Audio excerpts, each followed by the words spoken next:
Prophet ﷺ said, سَيَأْتِ زَمَانٌ عَلَى أُمَّتِي. There shall come a time upon my ummah, upon my nation, upon the people who follow me. Ibn Mas'ud said, I said to the Prophet, does the hour have a knowledge that you can know it by? He said, Na'am, ya Ibn Mas'ud. And Muslims have to know these signs, so they recognize them when they see them. And there are many signs. One of the signs, children become filled with rage. The truthful one will be called a liar, and the one telling a lie will be called truthful. You will have ornamented mosques, but the hearts would be ugly. So people praying in the mosque, they've done no tazkiyah, but the mosque is beautiful.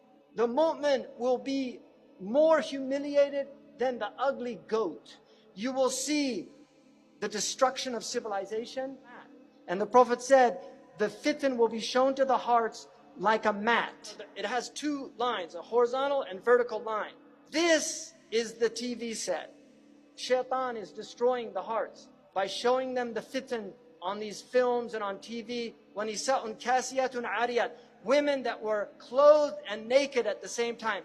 يُعْزَفُ عَلَى رُؤُسِهِمْ بِالْمَعَازِقِ. Musical instruments will be on their heads. How did he know about that? That's what it says. I didn't make that up. It says they'll have ma'azif, عَلَى رُؤُسِهِمْ ma'azif. On their heads are musical instruments. Who would have known what that meant at the time of our Prophet ﷺ? But now we see it, all these people everywhere.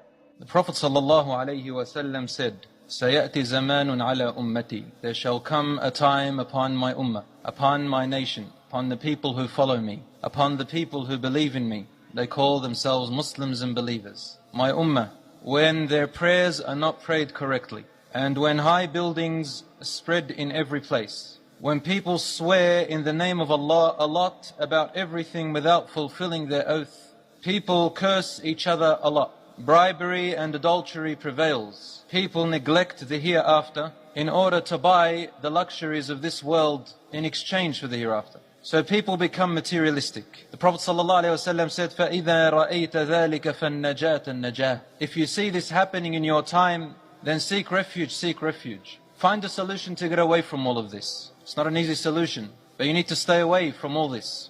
In one other hadith, a man said, Ya Rasulullah, what is seeking refuge? How do I seek protection? What do you mean by that? And Rasul ﷺ gave an expression like this. He said, by adhering to your house and keeping your mouth shut, and hold your tongue and hand from doing unlawful until death comes to you. There's going to come a time even worse than this one, brothers and sisters, where a person becomes so confused about what is happening in the world, so deluded by everything that they see and hear, that they're not going to know what to do and where to go and who to stand with, except to stay away from things, even if they mean sitting at home, abstaining from all of this, because there's not much they can do anymore.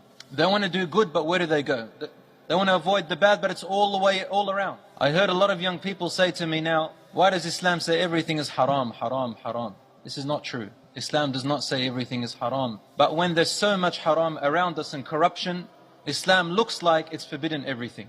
But because we live in a time where the Prophet ﷺ told us that sins will be taken lightly and that modesty will be very invaluable, which leads us to that human life becomes invaluable. The hadith of the Prophet ﷺ, all these hadiths can be found in Sahih Muslim and Bukhari. The Prophet ﷺ is telling us prayers are not prayed correctly. People pray without really meaning to pray anymore. Their 5 daily salat are done in a hurry, in a rush, with neglect. No importance is taken to them. If money comes in the way, the prayer is lost. The prayer is delayed.